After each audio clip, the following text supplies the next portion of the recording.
الرجیم بسم اللہ الرحمن الرحیم وبہ نستعین وہو خیر المعین صلی اللہ علی سیدنا محمد وآلہ الطاہرین.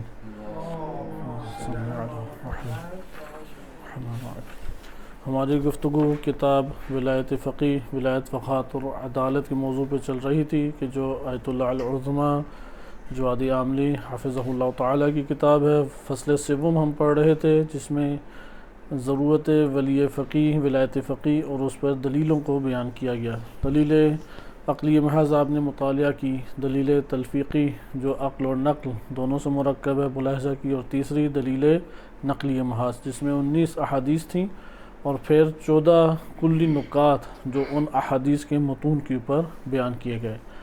ہم نے گزشتہ درس میں 12واں نقطہ پڑھا تھا کہ 12واں نقطہ در حقیقت اس حدیث مبارک سے مربوط ہے کہ جس میں نبی صلی اللہ علیہ وسلم فرماتے ہیں ارحم اللہم ارحم خلفائی، کہ بار الہ میرے خلفاء کے اوپر رحم فرما، رحمت نازل فرما. تو ہم نے اس زمرے میں پڑھا کہ خلیفہ کا اطلاق بلا شک و شبہ سب سے پہلے حقیقی معنی میں نبی صلی اللہ علیہ وسلم اور پھر ان کی لسان عصمت و طہارت سے ائمہ اہل بیت علیہم السلام کے لیے ہے. اور اس کے بعد ائمہ اہل بیت علیہم السلام نے جو ضابطہ بیان کیا ہے، جو طریق بیان کیا ہے، جو شرائط بیان کی ہیں، اس کی بنیاد پہ باشرائط علماء دین کا یہ وظیفہ بنتا ہے اور خلفاء سے مراد اسی ضابطے کے تحت یہ ہستیاں اور یہ شخصیات آ جائیں گی. لہٰذا ہم نے اس ضمن میں اس کو خلیفہ کے معنی کو تفصیلی طور پہ دیکھا کہ جانشینی نبی صلی اللہ علیہ وسلم سے یہ طولی ہے، ایک طول میں ہے، تشکیکی ہے.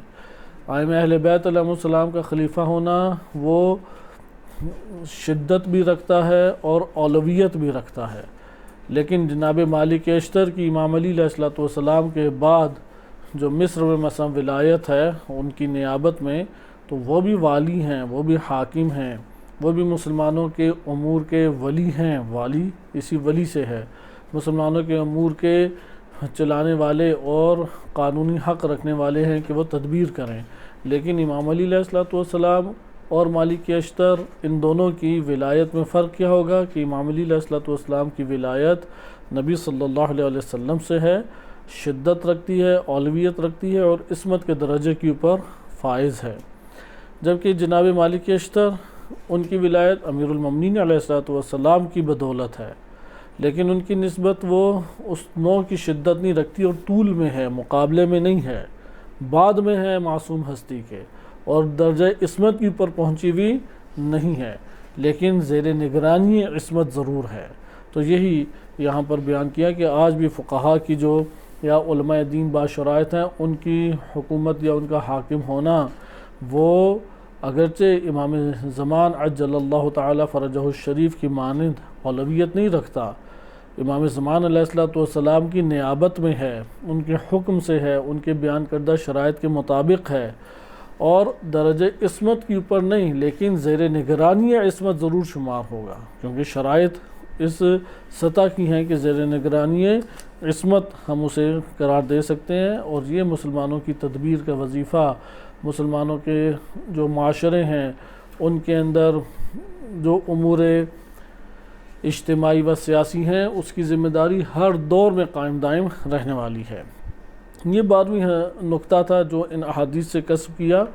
13ویں نقطے کو ملاحظہ کریں اور آج ہم انشاءاللہ تعالی اس فصل کو جو قدر طولانی فصل تھی اختتام پذیر کریں گے اور اس طرح سے فصل چہارم پہ داخل ہو جائیں گے کہ فصل چہارم قدر مختصر ہے اور فصل پنجم ایک شبہات اور ان کے جوابات، کہ ہماری تمام گفتگو جو ابھی تک ہو چکی ہے اس کے نتیجے میں جو شبہات پیدا ہوتے ہیں ان کے جوابات اس میں میسر آئیں گے. 13واں نقطہ در حقیقت ایک حدیث مبارک کی طرف اشارہ ہے کہ یہ سابقاً پہلے حدیث آپ کے خدمت میں بیان کی جا چکی ہے کہ ہم نے کتنی حدیثیں پڑھی تھی کل جو آیت اللہ جوادی عاملی حافظہ اللہ تعالیٰ نے ذکر کی ہیں دلیل نقلی کے ضمن میں. تقریباً 19 احادیث تھیں، ان میں 19 نمبر حدیث کو مطالعہ کریں. 19 نمبر حدیث جناب فضل بن شاذان سے تھی. جناب فضل بن شاذان امام رضا علیہ السلام کے صحابی گزرے ہیں. اور ان کے ماں بعد ائمہ اطہار علیہ السلام کے بھی صابر ہیں. انہوں نے جو کتابیں لکھی ان میں سے بعض کتابیں ہم تک پہنچی ہیں. بس فضل بن شاذان 200 کچھ ہجری کے ہیں.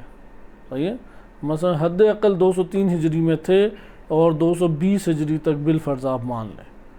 اور شیخ صدوق رحمۃ اللہ علیہ 381 ہجری میں وفات ہے. کتنا فاصلہ ہو گیا دونوں میں؟ تقریباً 150 سال کا فاصلہ. یہ 150 سال کا فاصلہ 3 سے 4 راویوں کے ذریعے طے ہو سکتا ہے یا نہیں؟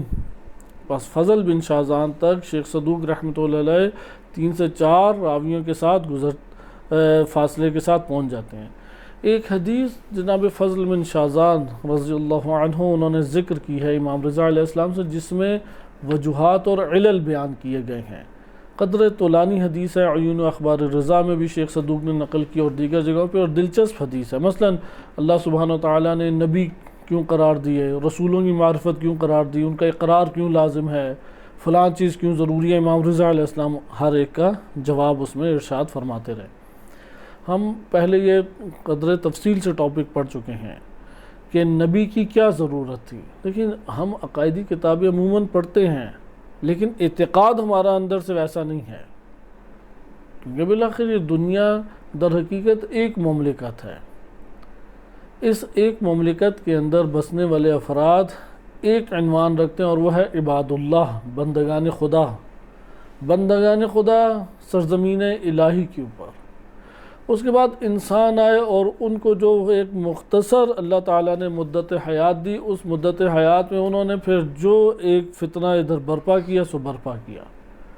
اپنے خود قوانین بنائے، اپنے خود انہوں نے حدود اور قیود بنائی، خود اپنے اندر قوم اور قبیلوں کے نام اور روان دے کے رسم و رواج پیدا کیے اور خود ہی حاکم بن بیٹھے. لیکن کتنی دیر کا یہ بشر حاکم ہے؟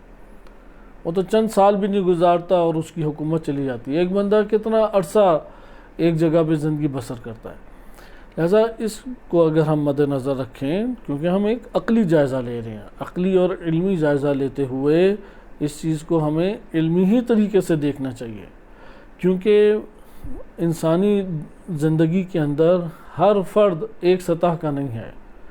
اگر ایک شعبہ اہل علم اور اہل دانش کا ہے، اہل عقل و فکر و نظر کا ہے، تو ان کا وظیفہ بنتا ہے کہ عقل کے درجے کے اوپر اس موضوع کا جائزہ لیں. لیکن ایک فرد کا وظیفہ ہے کہ وہ موجودہ حالات کے تحت اپنی ریاست کی حفاظت کرے. اس کا وظیفہ اپنی ریاست کے وظائف کے اعتبار سے بنتا ہے، اس نے عملی اقدام کرنا ہے. لہٰذا یہ نہیں ہو سکتا کہ آپ کہیں کہ میں عقلی پیمانے پہ نہیں ان موضوعات کا جائزہ لوں گا، ان عقلی پیمانے پہ باتوں کا کوئی نتیجہ نہیں ہونا چاہیے اور اس کے اوپر ہمیں گفتگو کی ضرورت نہیں ہے. نہیں، نبی کی ضرورت وہ لازم ہے، مسلمانوں کی بنیادی اعتقاد میں سے ہے. لہذا یہ غرب ایک عرصہ دراز سے یہ کوششیں کر رہا ہے کہ اسلامی ممالک کے اندر اپنے ابلیسی اور شیطانی افکار اور طور طریقے اور فرہنگ اور کلچر کو وہ غلبہ دے دے. اور اس نے دینے کی جو کوشش کی ہے کتنی حد تک کامیاب ہے؟ ایک بڑی حد تک کامیاب ہے کہ ابھی آپ کے سامنے اس کرۂ ارض کے اوپر سب سے زیادہ قوانین میں جو سختی تھی وہ یہی سعودی عرب میں پائی جاتی تھی. وہاں پہ برقع لینا واجب تھا، وہاں پہ خاتون سفر نہیں کر سکتی تھی شوہر یا ولی کی اجازت کے بغیر، باپ کی اجازت کے بغیر. وہاں پہ ڈرائیونگ لائسنس انہیں نہیں ملتا تھا کیونکہ نامحرم بیٹھ سکتے ہیں. وہاں پہ جاب لینے کے لیے صرف خواتین سے منسلک کوئی شعبہ ہو سکتا تھا، خلط شعبے جات نہیں تھے، وغیرہ وغیرہ. اب یہ جو شریعت ہے بالآخر یہ مسلمانوں کی مشترکہ شریعت کے نکات ہیں. صحیح ہے، ہم تائید نہیں کرتے وہابیزم کی، قطعاً اس کی تائید نہیں ہے. یا ان کی جو دہشت گردی ہے عالم اسلام پہ کہ یمن کو تباہ کیا، پاکستان کے حالات خراب کیے، ایران کے اندر مسائل کھڑے کیے، مصر کے اندر، نائجیریا کے اندر شیخ زرزکی کے پیچھے اور ان کے بچوں کی شہادت کے پیچھے کل ہاتھ سعودیہ کا ہے. عالم اسلام کو تباہ کاری کے لیے انہوں نے جو ہاتھ استعمار نے رکھے وہ اسرائیل ہے جو کفر کے چہرے سے ہے، اور ایک نفاق کے چہرے سے آل سعود ہیں. تمام ممالک کے اندر ان کی اس طور پہ رسائی ہے. لیکن اس کے باوجود یہ جو مشترکہ نکات ہیں وہ مشترکہ نکات، جیسے آپ غربی ممالک کے کفر اور فحاشی اور بدکاری اعتراض کرتے ہیں لیکن قانون کی تابعداری میں تعریف کریں گے. لہذا کوئی بھی ایسی ریاست کا جب تجزیہ لیتا ہے جہاں وہ قابل تنقید بہت سارے امور ہیں، ممکن ہے قابل مذہبی بہت سارے ہوں، جیسے امام علی علیہ السلام کی جنگ ہے معاویہ بن ابی سفیان سے، لیکن جب اطاعت کی حالت دیکھتے ہیں تو کیا فرماتے ہیں نہج البلاغہ میں کہ میرے تم 10 لے لو اپنا 1 دے دو، اطاعت کی کیفیت دیکھ کے۔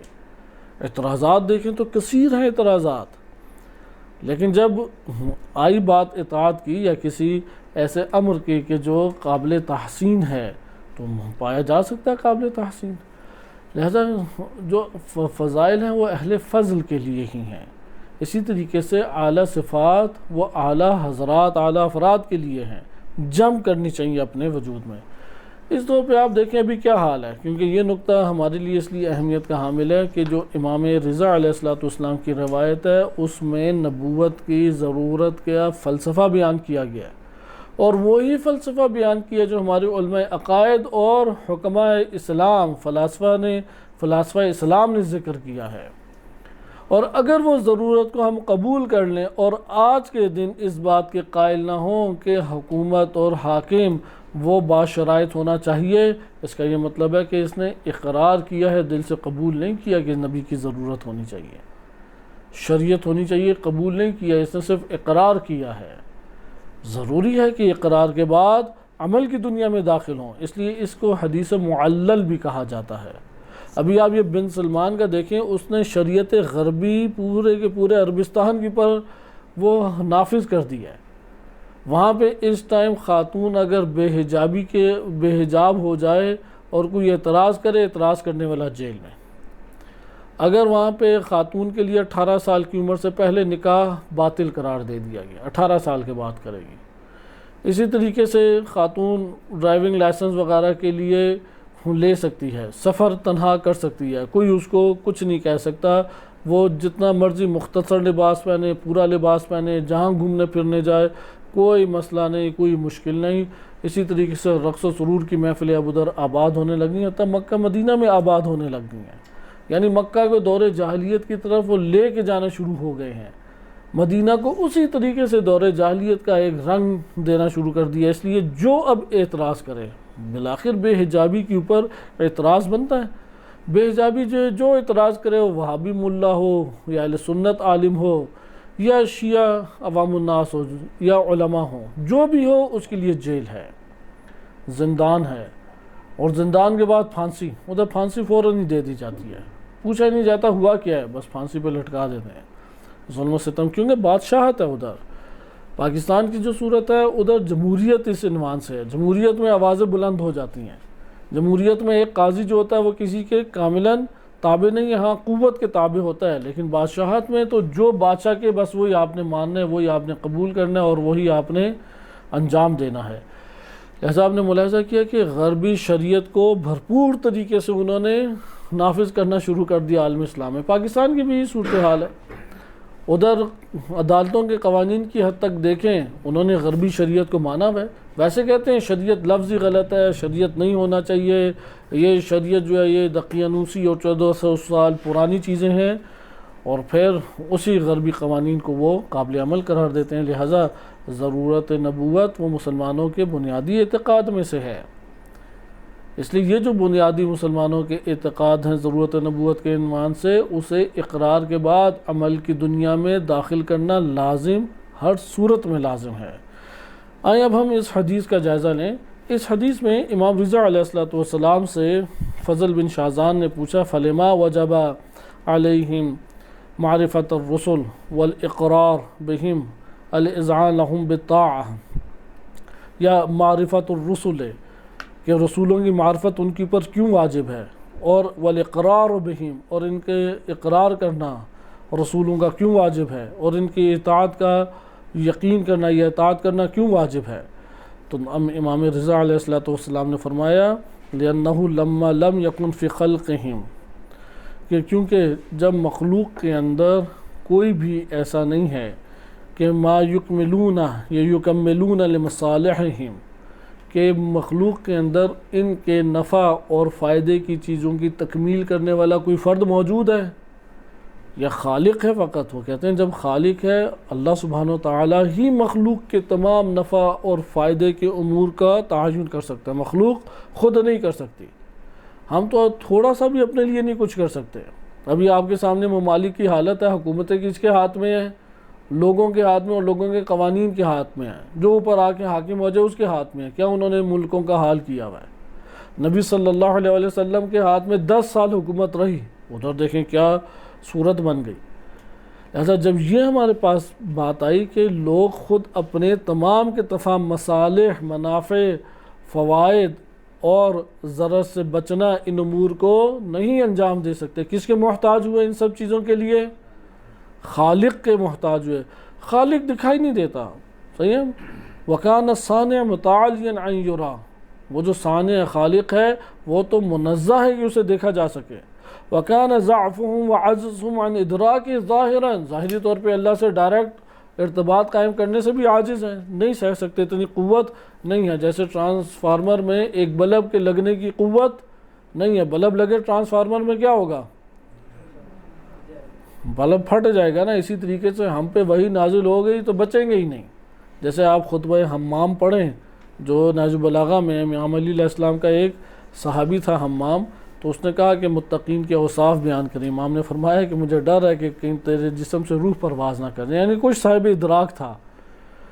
اگر کوئی بالکل ہی نہیں صاحب ادراک تو گونگا ہے، گونگے کے سامنے جتنا شور مچائیں اسے کوئی اثر ہوگا، لیکن جس کے کان ہے اس کے پردوں کے اوپر تو درد شروع ہو جائے گا نا جب آواز زیادہ بلند اور سخت ہوگی۔ تو اس کے لیے وہ مطالب بھاری تھے۔ ہم تو گونگوں کی مانند ہیں، ہمارے سامنے وہ خطبہ متقین پڑھا جاتا ہے، وہ ہمیں آدھا بھی نہیں پہنچتا، جمائیاں آنے لگ جاتی ہیں۔ تو ہماری صورتحال تو ایسی ہیں کہ پھر جمائیوں کے بعد کہیں اور خیالی سیر کرنے لگ جاتے ہیں۔ تو یہ تو گونگوں کو کوئی اثر نہیں ہوتا، جتنا شور مچائیں، جتنی اونچی آواز کریں، گونگے کو اثر نہیں ہوتا۔ لیکن جس کے پردے کچھ ٹھیک ہوں اس کو شدت آواز سے درد ہوگی، ممکن ہے کہ پردہ پھٹ جائے۔ تو حمام کو جب متقین کے اوصاف بیان کیے تو ایک مرحلے پہ پہنچے تو وہ وہاں پہ گر گیا، روح اس کے جسم سے جدا ہو گئی۔ امام علیہ السلام نے فرمایا کہ مجھے اسی کا خدشہ تھا، اگر وہی نازل ہو جائے پھر کیا ہوگا؟ پھر تو انسانی وجود اصلا برداشت ہی نہیں کر سکتا۔ لہذا اب سوال پیدا ہوتا ہے اپنے مصالح، اپنے منافع، اپنے باہمی مسائل کو حل کرنے کے لیے کس کی طرف رجوع کریں؟ تو اللہ نے نمائندے بھیجے، اور پھر لم یکن بد من رسول بینہ و بینہم معصوم، ضروری کوئی چارہ ہی نہیں تھا اس کے علاوہ کہ اللہ کے مابین اور مخلوق کے مابین ایک رسول ہو، معصوم ہو، وہ اس کے امر کو بیان کرے، اللہ کے نواہی کو بیان کرے، اللہ کے قوانین کو ذکر کرے، اور یہ لوگ اس کی اطاعت کریں تاکہ نقصان اور مضرات سے بچ جائیں، نفع اور فوائد کو حقیقی معنی میں حاصل کرنا شروع کر دیں۔ اور پھر اس کے آگے بیان کیا کہ اگر یہ قوانین بیان کر دیے جاتے اور اطاعت نہ ہوتی، فائدہ حاصل ہوتا؟ دوائی تو ڈاکٹر لکھ کے دے دے اور کھائیں نا، کیا فائدہ؟ قانون بنا دے، عمل نہ ہو، کیا اس کا فائدہ؟ ہر روز آپ ایک بندے کو کہیں کہ آقا یہ کر لیں، وہ کر لیں، فلاں کر لیں، وہ بات ہی نہ مانے، آپ کے کہنے کا کوئی فائدہ؟ اس لیے ضروری ہے کہ جب قانون اللہ کی طرف سے آ رہا ہے تو اس کو بجا لائیں، اس کو انجام دیں۔ لہذا قانون کو لینا یہ نبوت ہے، اس کو ابلاغ کرنا شریعت کی زبان میں ڈھال کے یا اس کو شریعت کا عنوان دے کے کتاب سامنے لانا یہ رسول کا کام ہے۔ لیکن اس کو انجام دینا معاشرے کے اندر، اس کو قابل اطاعت قرار دینا، قانون گزاری کرنا، یعنی قانون کو قابل عمل قرار دینا، یہ کس کا کام ہے؟ یہ امامت اسے کہتے ہیں۔ امامت اجراء کا مرحلہ ہے، نفاذ کا مرحلہ ہے، بیان کا مرحلہ ہے، تشریح کا مرحلہ ہے۔ لہذا یہاں پہ پھر اگلا اس نے سوال کیا فضل بن شاہزان نے، فلما جعل یا جعل اولی الامر، کہ اللہ سبحانہ وتعالیٰ نے کیوں اولی الامر کو قرار دیا ہے، وَأَمَرَ بِطَاعَتِهِمْ، اور ان اولی الامر کی اطاعت کو واجب قرار دیا ہے۔ تو یہاں پہ پھر امام علیہ السلام نے وہ حکمت بیان کی کہ حدود جاری ہونی چاہیے، قوانین جاری ہونے چاہیے، نیچے تک ہے، اور پھر بیان کیا کہ ان میں سے ایک ہے کہ لَوْ لَمْ يَجْعَلْ لَهُمْ إِمَامًا قَيِّمًا، کہ اگر اللہ ان لوگوں کے لیے ایک امام نہ قرار دیتا ہے، قیم جو ان کی امور کی تدبیر، قیم کہتے ہیں جو امور کی تدبیر کرے۔ جیسے ایک یتیم بچہ ہے اور اس کا کوئی بھی اہتمام کرنے والا نہیں، آپ ایک بندے کو ہائر کرتے ہیں، اسے پیسے دیتے ہیں اور وہ اس کے سارے امور انجام دیتا ہے، اس بندے کو کیا قرار نام دیں گے جو یہ سارے امور انجام دے رہا ہے؟ قیم۔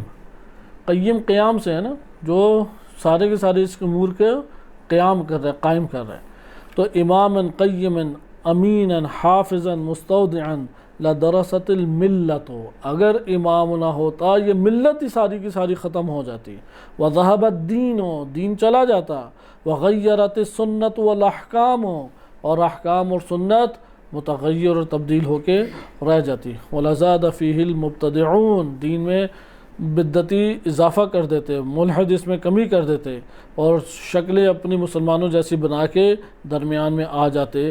بہرحال پھر آگے سارا فلسفہ یہ ہے، اسے کہتے ہیں حدیث المعلل۔ اب یہ حدیث ہم نے پڑھی تھی، ابھی اس کے چند نکات آپ کی خدمت میں ولایت فقی کے درجے پہ۔ اس حدیث کی سند کے اوپر آیت اللہ جوادی عاملی حفظہ اللہ تعالی نے بحث کی۔ اس کی وجہ یہ ہے کہ بعض نے کہا یہ حدیث تو سنداً ضعیف ہے، یہ ضعیف ہے، چلو ایک طرف کنارے پہ ہم رکھ دیں۔ اول تمام علماء کی نظر میں ضعیف نہیں، اکابر محدثین کی نگاہ میں وہ یہ حدیث صحیح سند ہے۔ آیت اللہ جوادی عاملی حفظہ اللہ تعالی انہوں نے بھی اس حدیث کو صحیح سند قرار دیا ہے۔ ہم اس نقطے کی طرف دوبارہ آئیں کیونکہ یہ حساس نقطہ ہے، اور یہ ہمارے وہ کہہ لیں کہ کھوپڑیوں میں مشکل سے گھستا ہے، سمجھ نہیں آتی، کیونکہ عقائد کا جو ہمارے پاس تعارف قرار دیا گیا ہے وہ صرف ایک رٹے کی حد تک ہے، باقی زندگی ویسے گزارنی ہے جو غربی شریعت کہتی ہے۔ غربی شریعت کس نے نافذ کرنی ہے؟ وہ غرب نواز حاکم، اور حاکم کے ہاتھ میں ادارے ہیں، اس نے اداروں کو مجبور کرنا ہے اور غرب نواز ہمیں بنا دینا ہے۔ اب ہمارا کام کیا ہے؟ اقرار بس کریں، لیکن زندگی کیسے بسر کرنی ہے؟ جیسے یہ شیطانی افراد نے اپنے قوانین بنا کے ڈالے ہوئے ہیں، بس ایک اس طور پہ یہ ہماری اپنی ایک اصطلاح ہے، ایک اللہ سبحانہ وتعالیٰ کی طرف سے شریعت محمدی ہے صلی اللہ علیہ وآلہ، اور ایک شریعت غرب نے ہمیں بنا کے دیا ہے۔ تم نے دفتروں میں جانا ہے تو یہ لباس پہننا ہے، اسکولوں میں جانا ہے تو یہ لباس پہننا ہے، جس گھر میں رہتے ہو اس کے بارے میں یہ تفکر رکھو، جس ملک میں رہتے ہو اس کے بارے میں یہ تفکر رکھو، فلاں کی تائید اس طریقے سے کرو، فلاں کا موقف یہ اختیار کرو۔ سیاسی طور پہ تمہیں کوئی سوچنے کی ضرورت نہیں ہے، جو ہم کہیں وہ ٹھیک ہے، جو ہم کہیں وہی قانون ہے۔ یہ پاکستان میں تو یہ چلتا ہے، وہ ہر ٹیڑھا، کیونکہ ضعف کی علامت پاکستان میں کیا ہے؟ ضعف کی علامت دبا دینا ہے۔ بدماش پاکستان میں بن جاؤ، سارے سلوٹ کریں گے، کوئی بھی نہیں کچھ کہے گا۔ جیسے بھی آپ پاکستان کی حالت دیکھ رہے ہیں، موجودہ حاکم کیسے آ گیا؟ وہ قانون ہی نہیں ہے۔ پوچھیں کہ کیوں آ گیا؟ کیونکہ بالآخر فوج کی بدولت آیا، بالآخر بیرونی طاقتوں کے زور کے اوپر آیا۔ پوچھیں کہ کیوں آیا، کس قانون کے تحت ہے؟ کہتے ہیں یہ سوال نہیں کرنا، یہ سوال تب کرنا ہے کہ جس مدت تک یہ بیرونی طاقتیں چاہتی ہیں تب تک یہ رہ لے، اس کے بعد یہ سوال بھرپور طریقے سے اٹھا دیں گے، اسے سائڈ پہ کر دیں۔ اب اگلا کیوں آیا؟ اگلا بھی تو اسی طریقے سے ہے جیسا پہلے آیا تھا، لیکن اب کچھ قانونی ہے، اس لیے قانونی چل رہا ہے۔ 4 سال تک چلنا تھا، ابھی 3.25 سال یا 3.5 سال ہوئے ہیں، ٹکراؤ ہو گیا جو اسے لائے تھے۔ چلو اب وہ بیچارہ رات تک وزیر اعظم تھا، صبح فجر کے بعد اٹھا تو وہ پھر وزیر اعظم کی بجائے وزیر کسی اور چیزوں کا بن گیا، کوئی اس کا ہے یا مقام ہی نہیں ہے۔ اسی کی باتیں بھی اسی طریقے سے ہیں، کیونکہ لبیک یا حسین تحریک اٹھی تھی تو انہوں نے بھرپور ایک زور لگایا کہ فرانس کا یہ کر دیا جائے سفارت خانہ، یہ، اور بہت بڑا احتجاج کیا، پورے ملک کو درہم برہم کر کے رکھ دیا۔ تو تب ان کا کہنا یہی تھا کہ دیکھیں آپ لوگ فوج سے کیسے ٹکرا سکتے ہیں فوج سے، فوج ہی ایک ملک کی حفاظت کرتی ہے، فوج ہی یہ سب کچھ کرتی ہے، بالآخر جو بھی ہو جائے فوج سے تو نہیں ٹکرانا چاہیے۔ تو یہ 4-5 منٹ کا کلپ وائرل ہے، یہ والا خان صاحب کا یہ کلپ تھا، بڑا پرزور کہ ٹھیک ہے آپ کا کوئی مطالبہ ٹھیک بھی ہو سکتا ہے، لیکن فوج کے خلاف کیوں اٹھتے ہیں؟ کیوں ملک کا قانون توڑتے ہیں؟ آپ تو یہ کام نہیں کر سکتے نا۔ اور ابھی خان صاحب کا کیا کہنا ہے؟ وہ کہتے ہیں کہ مجھے پتہ ہے ہمارے بندے بڑے سختی میں ہیں، بڑی مشکل میں ہیں، خوب پکڑ دکڑ جاری ہے، لیکن میں آپ کو کہتا ہوں کہ ہار نہیں ماننی ہے، آپ نے قدم جمائے رکھنے ہیں، یعنی دوبارہ ہیڈ کوارٹر کے اوپر حملہ کرنا ہے، دوبارہ آپ نے اس فوج کو تہس نہس کرنا ہے۔ اب یہ کیا کس چیز کی نشاندہی کرتا ہے؟ ہوس اقتدار، اور اس ہوس اقتدار میں کل کی کل ایک غربی تفکر، غربی قوانین، غربی طرز کے تمام چیزیں. آخر یہ سوال تو ابھرتا ہے، کیوں اس سوال کے اوپر پابندی لگائی جائے؟ ہمارے ہاں وہ چونکہ گاؤں میں چودھری سسٹم جیسے چلتا ہے کہ پہلے وہ 2 لگاتا ہے اور پھر کہتا ہے اب کام کرو. تو انہی علاقوں سے پھر آتے ہیں ہمارے اداروں میں، تو ادارے بھی اسی چیز کے قائل ہیں. اداروں سے بن کے حاکم آتے ہیں، حاکم بھی اسی چیز کے قائل ہیں، کیونکہ وہ اپنے گھر سے اس بات کا قائل ہے کہ کوئی قانون نہیں، قانون ہے تو میرا قانون. ہر بندہ اپنے گھر میں بیٹھ کے فرعونوں کی طرح حکومت کرتا ہے، بھائی میری مرضی، میرے بچے، میری مرضی کہ میں جو مرضی کروں. وہ اپنی طاقت کا استعمال خوب کرتا ہے. یہاں سے ابھر کے پھر کہاں آتا ہے؟ آگے اداروں میں. اداروں میں آتا ہے، ادھر بھی اپنا مفاد، میری مرضی. اس کے بھائی کچھ تو قانون ہے. کہتا نہیں قانون کون سا ہوتا ہے؟ ٹھیک ہے آپ یہ کتابوں میں پڑھ لیں، زبان سے کہہ دیں، لیکن ماننے کی جب بات آئے تو کوئی قانون نہیں ہے. پھر انہی جگہوں سے نکل کے حاکم آتا ہے، وہ قانون کو مانے گا کبھی؟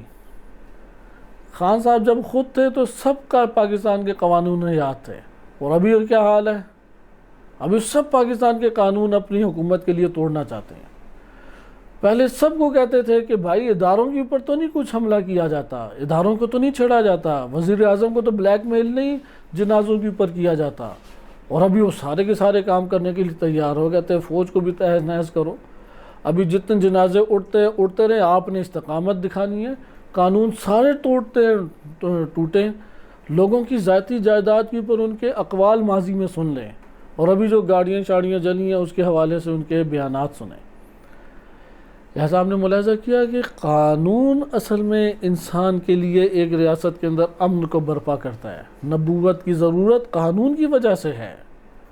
اور یہ فلسفہ جب ہمارا مکتب نہیں پڑھے، ہم لوگ اس کے اوپر اعتقاد کی حد تک نہ پہنچے، فقط اقرار کے اوپر رک جائیں، ہم کیسے یہ دعویٰ کریں گے کہ ہم میں سے کوئی ایک ادارے میں آ جائے، وہ اپنے اعتقاد کے مطابق عمل کرے گا یا اس نے جو معاشرتی نظریہ اعتقادی طور پہ پڑھا ہوا ہے اس کے اوپر عمل کرے گا؟ وہ بھی یہی کام کرتا ہے. وہ بھی یہ کہے گا کہ پہلے 2 لگاؤ اور اس سے زبردستی کام کراؤ، پھر قانون کی بات کرو. لہذا قانون نہیں ان جگہوں پہ پھر چلتا. اور دلائل بھی یہ ہوتے ہیں، دیکھیں نہیں فلاں یہ کرتا ہے، امریکہ نے یہ کیا، سعودیہ نے یہ کیا، تمام ریاستیں یہی کرتی ہیں، تمام ملک یہی کرتے ہیں، تمام ادارے یہی کرتے ہیں. یعنی یہ کیا جواز پیدا کر دیتا ہے کہ ہم لا قانونیت کو برپا کریں، ظلم و ستم کو برپا کریں، خیانتوں کو برپا کریں، کیونکہ ساری دنیا کے ممالک اور ساری دنیا کے ادارے یہ کر رہے ہیں، ہم بھی یہی کام کریں. یہاں پہ ہم نے ملاحظہ کیا کہ یہ جو فضل بن شاذان کی روایت امام رضا علیہ السلام سے ہے، انہوں نے بشریت کے مصالح اور منافع کے اعتبار سے بیان کیا کہ قانون ہے، اوامر و نواہی الہی ہیں کہ جو آئیں گے اور مسلمانوں میں امن پیدا کریں گے، انسانیت کے اندر امن پیدا کریں گے. اب یہ مطلب ہمارے لیے بہت آشکار ہے. آج کے دور میں اس کی ضرورت ہے یا نہیں؟ اس لیے ضرورت قانون کے حوالے سے جس طرح ماضی میں ضرورت ہے، یہ آج بھی ضرورت ہے. آج آپ پاکستان میں دیکھیں، ایک جھگڑا ختم ہو، ایک اور جھگڑا ادھر شروع ہو جاتا ہے. ہر دوسرا تیسرا قوی طاقت رکھنے والا ادارہ وہ پورے ملک کے اوپر قبضے کا سوچتا ہے. جیسے فوج تو ایک عرصے سے کر رہی ہے حکمرانی، فوج کے علاوہ کوئی اور ادارہ سوچتا ہے یا نہیں سوچتا؟ ابھی مشرف کے دور میں وکلا یہی سوچتے ہیں. پولیس ہے، ممکن ہے پولیس مستقبل میں آ جائے، مدارس ہیں، ممکن ہے مدارس آ جائیں. سارے نمونے کھڑے ہیں پاکستان میں، ہر کوئی اپنی اجارہ داری چاہتا ہے اور اسی اجارہ داری کے اوپر ایک سرکل بنا کے لینا چاہتا ہے. سرکل یعنی اپنی افراد اور اداروں کے چہرے تبدیل ہوتے رہیں لیکن رہے اسی ادارے کی جو سلطنت ہے. اور پھر فضائل بھی اپنے اپنے بتائیں گے، ہمارے ادارے کی یہ جو ہے حکمرانی دیکھیں اس میں یہ ہوتا ہے، کم سے کم یہ حالات تو نہیں تھے. ٹھیک ہے، یہ 1000 برائیاں اور 1000 نقصانات تھے، لوگ مرے بھی ہیں، کھربوں روپے ڈالر ان کا غبن بھی ہوا ہے. اتنے بڑے چور دنیا میں نہیں ہے جتنے سیاستدان بڑے چور آ جاتے ہیں، لیکن یہ بھی تو ہے نا. آخر ایک چند آپ نیک امور کو انجام دینے کے بدلے میں تمام کی تمام برائیوں کا جواز پیش کرتے ہیں، پھر تو ہر ایک کے پاس جواز ہے. صرف فرق یہ ہے کہ میں اور آپ ان کے پاس ابھی طاقت نہیں ہے. دوسرا جو ہے سیاہکار اس کے پاس طاقت ہے. پھر بدماشی کا قانون ہوا نا. یہ تو تربیت اور تعلیم بدماشی کی ہوئی نا. بدماش بننا تو کوئی خوبی نہیں ہے. اس لیے دین اسلام آ کے انسان بناتا ہے، حیوان نہیں. بدماشی حیوانیت ہے. وہ حیوانیت کے ذریعے سے سارے کام کرنا چاہتا ہے، کسی قانون کا پابند نہیں ہوتا. ہر چیز میں اپنی من گھڑت ایک توجہ لے کے آ جاتا ہے. جب دین آ کے قانون کی رعایت اور قانون بھی عصمت کے درجے پہ پہنچے ہوئے قانون کے حکم کے مطابق چلنے کا درس دیتا ہے، اور مسلمانوں کے یہ بنیادی اعتقادات میں سے ہے نبوت، بنیادی اعتقادات میں سے ہے رسالت، بنیادی اعتقادات میں سے ہے امامت، تو کیوں اس کو ترک کر دیا جائے؟ پھر کیوں قابل عمل نہ بنایا جائے؟ آخر شبہات تو مثلا امام علی علیہ السلام کی حکومت ہٹانی ہے، شبہات تو چھوڑے جائیں گے، وہ شبہات تو قائم کیے جائیں گے. میں مثال آپ کو دیتا ہوں. یہ جب مامون کی حکومت آئی، عباسیوں کا دور ضرور پڑھیں تاکہ اب شبہات کا پتہ لگے. مامون، اس کی ماں چونکہ کنیز تھی، ساری عمر پلا بڑا ایرانیوں میں. امین اس کی ماں عرب تھی اور نجیب زادہ شمار ہوتا تھا. ہارون کے دونوں بیٹے تھے. تو عربوں نے امین کو ابھارا، جبکہ ذہنی طور پہ قوی نہیں تھا، کہیں ایرانی اوپر غالب نہ آ جائے. پیچھے عرب اور ایران کی جنگ کے نام سے کہ فارس ہیں یہ اور ہم عرب ہیں اور عرب بالاتری ہونی چاہیے، قبائلیت کی اساس کے اوپر، اس قبائلی تعصب کی اساس کے اوپر انہوں نے ایک بڑی جنگ پیچھے سے ہوئی اور ایک بھائی کو دوسرے بھائی نے قتل کر دیا. اس کا سر پہنچایا گیا تو تب اس کے دل میں ٹھنڈک پہنچی اس منظر کو دیکھ کے. لہذا آپ دیکھیں مسلمانوں کے درمیان شبہ ابھارا گیا.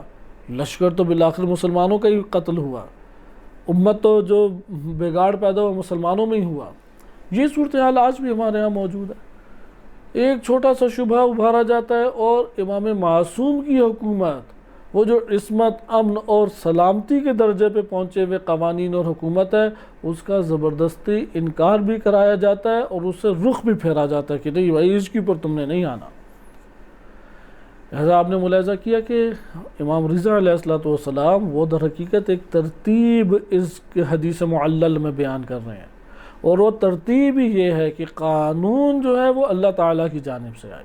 نمبر 2، حاکم کا اولین وظیفہ یہ ہے کہ مسلمانوں کی تدبیر کرے ہر دو نظام حکومت میں، کہ یا اسلامی حکومت ہو یا غیر الہی حکومت ہو، ہر دو میں عوام ممکن ہے کھائے پیے، ممکن ہے عوام کی ضرورت بھی پوری ہو رہی ہو، ممکن ہے کہ روٹی کپڑا مقام بڑا اچھا چل رہا ہو، لیکن جو غیر الہی حکومت ہوگی یہ قرآن کا فیصلہ ہے، رفتہ رفتہ رفتہ رفتہ عذاب کا شکار ہو جائے گی. اس سے آپ اندازہ لگائیں کہ جتنی بھی غیر الہی حکومتیں ہیں دنیا میں، وہ رفتہ رفتہ محکم نہیں ہو رہی، اندر سے کھوکھلی ہو رہی ہیں، اندر سے ٹوٹتی اس وقت چلی جا رہی ہے. ان کے مسائل ماضی کی نسبت بڑھتے چلے جا رہے ہیں.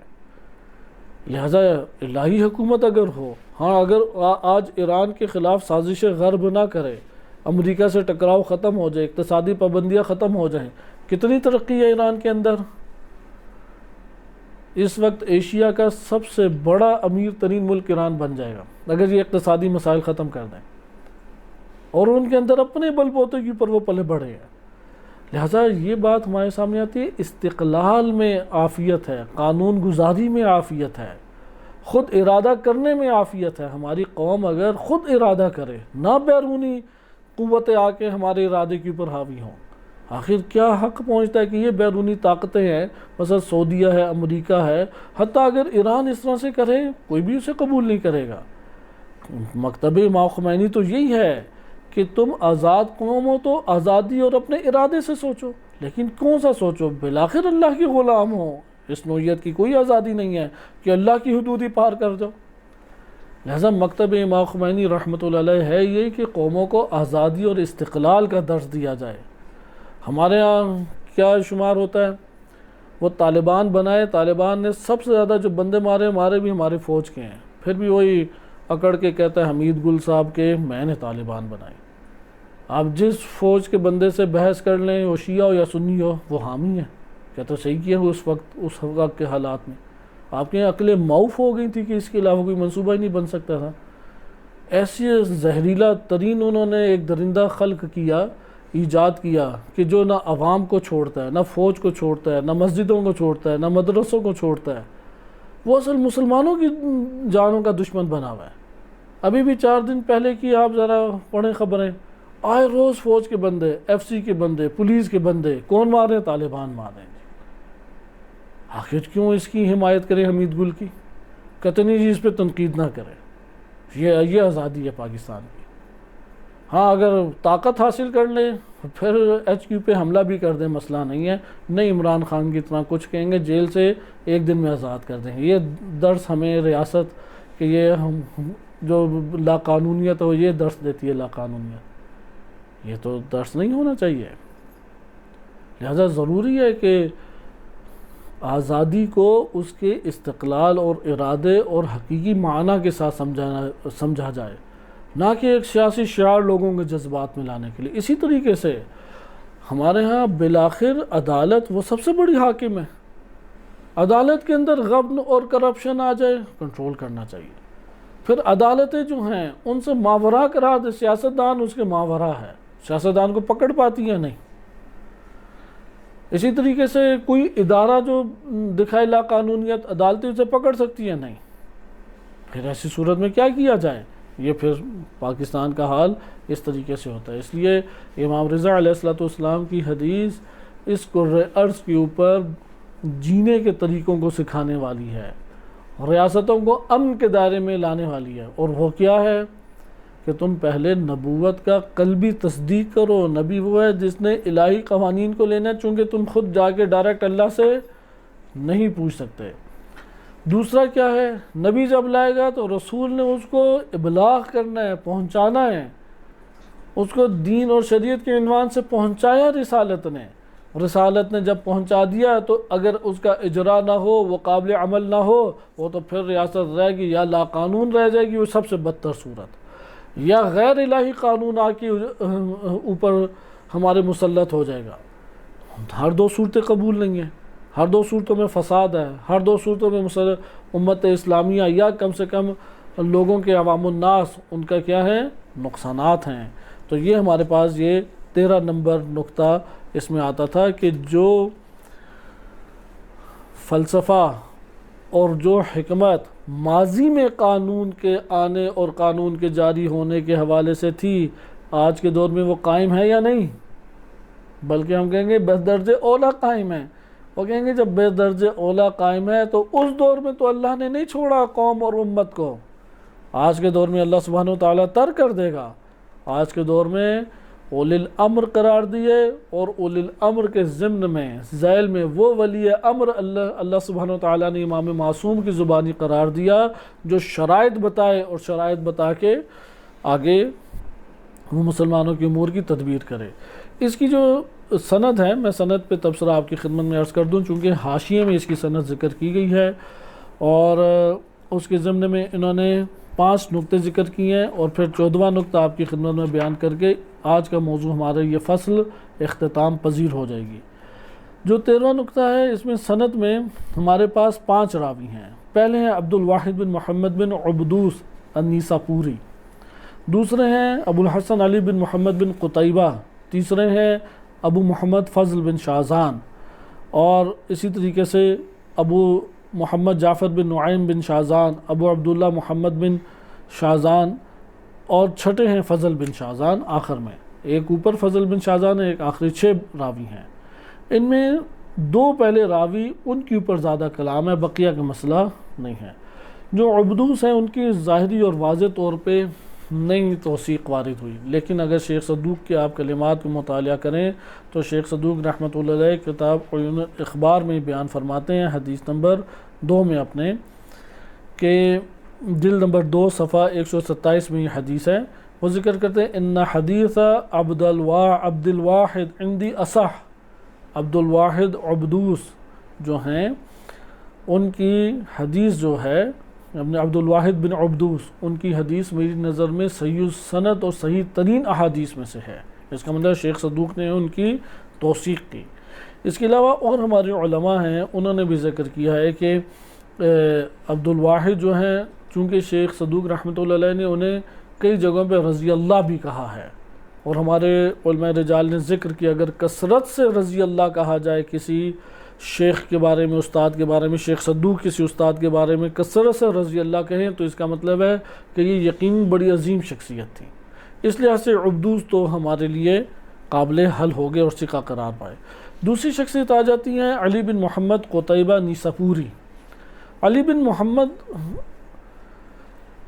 قتیبہ جو ہیں، ان کے صاحب مدارک نے تضعیف کا وہو غیر ثقہ کہا، لیکن اگر آپ بقیہ شواہد میں لائیں تو یہ بھی ثقہ قرار پاتے ہیں۔ کس طرح سے ثقہ قرار پاتے ہیں؟ اول، یہ جو نجاشی ہیں، نجاشی نے ان کے اوپر اعتماد کرتے ہوئے روایات ہیں، قرائن کی مدد سے ان کی وثاقت ہمارے سامنے آ جاتی ہیں۔ نجاشی نے کیا کیا؟ ان سے روایات اعتماد کرتے ہوئے لی ہیں، نمبر ایک۔ نمبر دو، ان کی روایتوں کو علامہ حلی نے ذکر کر کے دو روایتوں کو کہا ہے کہ صحیح سند ہیں۔ علامہ حلی رحمۃ اللہ علیہ بلا وجہ کسی کو معتبر قرار نہیں دیتے، اس لیے علامہ حلی کا تصحیح کرنا یہ دوسری دلیل۔ تیسری یہ ہے کہ وجیزہ میں انہوں نے مدح کی ہے، انہیں ممدوحین میں سے قرار دیا ہے جن کی مدح کی جاتی ہے۔ نمبر چار، جو کاظمی معروف ترین رجالی عالم دین گزرے ہیں، انہوں نے ان کی واضح طور کے اوپر توثیق کی ہے، اس لیے مشترکات کاظمی میں ہدایت المحدثین جو ہے کتاب کاظمی کی، معروف رجالی عالم ہیں، انہوں نے ان کے بارے میں کہے ابن محمد بن قتیبہ الثقہ، یہ ثقہ ہیں، بس اس سے ہمیں پتہ لگ گئی کہ یہ ثقہ ہے۔ بقیہ فضل بن شازان سے اور آگے وہ کوئی مشکل نہیں ہے۔ اس کا یہ مطلب ہوا کہ ان دو کی وثاقت کی وجہ سے یہ حدیث کیا ہو جائے گی؟ آیت اللہ جوادی عاملی حافظہ اللہ تعالی ان کے اپنے مبنی رجالی کے تحت یہ صحیح سند ہو جائے گی۔ اور اسی طریقے سے یہی نکات عہد نامے امام علی علیہ السلام میں بھی، جو مالک اشتر رضی اللہ عنہ کو انہوں نے لکھے اور نہج البلاغہ میں آپ ملاحظہ تفصیلی طور پہ کر چکے ہیں، اس میں بھی یہ درج ہیں۔ آئیں اب ہم اس کے 6 نقطے، اس کا مطلب یہ روایت ہمارے لیے معتبر ہوگی، معتبر احادیث میں سے یہ قرار پائے گی۔ اس کے 6 نقطے جو ولایت فقی سے عبارت ہیں، انشاءاللہ یہ بڑی دلچسپ فحص شبہات کے جوابات آ رہے ہیں، کیونکہ پروپیگنڈے کثیر ابھارے گئے ہیں، اور ان کثیر پروپیگنڈوں میں سب سے زیادہ جو شکار ہیں وہ شکار ہونے والے بھی مسلمانوں میں عامت الناس کے بعد بالخصوص شیعہ علماء، بالخصوص طلاب اور علماء کی حد تک، صرف شیعہ مکتب نہیں، علماء کی حد تک مشکوک ہو جاتے ہیں۔ مثال کے طور پر ولایت فقی کو ایرانیت کا ٹائٹل دے دیا جائے، ایرانیت کا ٹائٹل، جیسے شہید عارف حسینی رحمۃ اللہ علیہ جب تھے ان کا ٹکراؤ ہو گیا ضیاء الحق سے، کیونکہ ضیاء الحق کے دہشت گردیاں اور مظالم کثیر تھے۔ اور یہ بھی بڑی عجیب بات ہے، ہمارے ہاں زمانے گزرتے ہیں، جو پچھلا ڈکٹیٹر گزرا ہوتا ہے فوج ہی اس کو برا بھلا کہتی ہے، لیکن جو نیا ڈکٹیٹر کہتا ہے اسے سلوٹ کرتی ہے۔ کام دونوں ایک ہی جیسے کر رہے ہیں، اور اگر کوئی اعتراض کرے، سوال اٹھائے، اس کو زبردستی دبا دیا جائے، وہی لا قانونیت کے ذریعے آپ دبا دیں۔ آپ کی بھائی قانون کے تحت مجھ سے کلام کرو، بات چیت کرو، کہتا نہیں میری مانو گے تو صحیح ہے۔ حتیٰ کہ بعض اوقات ایسا بھی ہوتا ہے کہ کسی چیز کی بھی رعایت نہیں ہے، لا قانونی کی یہ مقدار ہمارے ہاں بعض اوقات آ جاتی ہے۔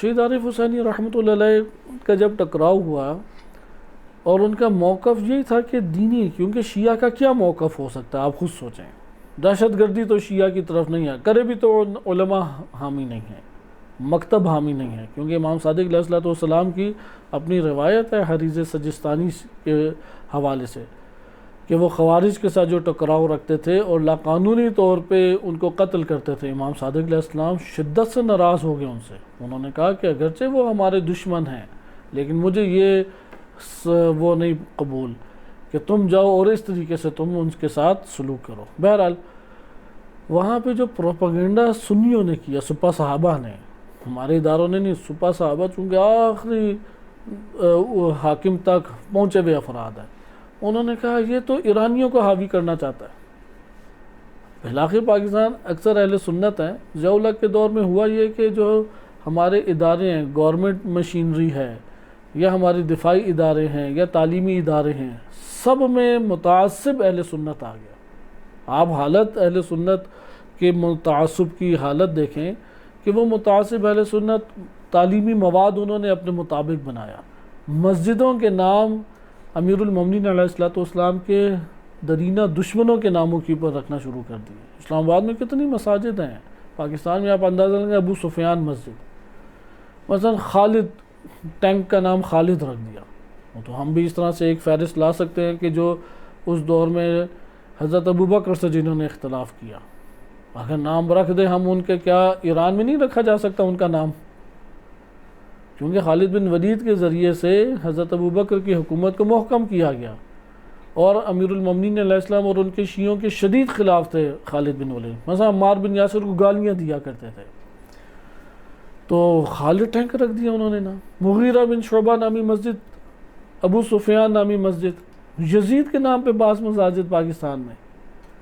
وہ اپروول کہاں سے آیا؟ گورنمنٹ سے ہی آتا ہے. گورنمنٹ نہ ابھی بھی نہیں تبدیل کرتی. آپ کوئی احتجاج کر کے دیکھ لیں، آپ ہی کے شہروں کے آس پاس سے مساجد بنی ہے، کوئی بھی نہیں اسے دور کرے گا. لیکن شیعہ روش دیکھیں، ہمارے پاس ایک لمبی لسٹ ہے کہ جو لائی جا سکتی ہے اور تعصب کی فضا کو ابھار دے.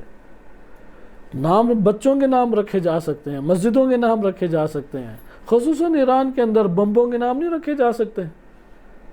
ایسے نام رکھیں گے جس طرح سے انہوں نے چن کے رکھے جا سکتے ہیں. لیکن شیعہ تفرقہ بازی نہیں چاہتا، شیعہ دہشت گردی نہیں چاہتا. تو شیعوں کے اندر کوئی اس طرح کیا تقاضا ہے؟ بھائی قانون الہی ہونا چاہیے اور حاکم باشرائط. یہ کوئی غیر معقول تقاضا ہے. اس تقاضے کے اوپر ایرانیت کا دھبا لگا دیا جائے، اس تقاضے کے اوپر پروپیگنڈے کیے جائیں. تو سپہ صاحبہ نے پروپیگنڈا یہ کیا کہ یہ تو سارے ایرانیت ہے جی. یہ ولایت فقیہ یعنی ایرانیہ. ولایت فقیہ ایرانیت نہیں ہے. ولایت فقیہ دین الہی سے اخذ شدہ باشرائط حاکم کا نظریہ ہے، قانون کی اجارہ داری کا نظریہ، وہ بھی قانون الہی جو عصمت کے درجے پر پہنچا ہوا قانون ہے، جو انسانیت کے نفع کے اوپر پہنچا ہوا قانون ہے. اس کا نام ولایت فقیہ ہے. آخر کیوں ولایت فقیہ سے جھگڑا؟ لہذا وہ علماء بڑے قبول ہیں کہ جو مشکوک کر کے سب روایتوں کو ضعیف قرار دے دیں.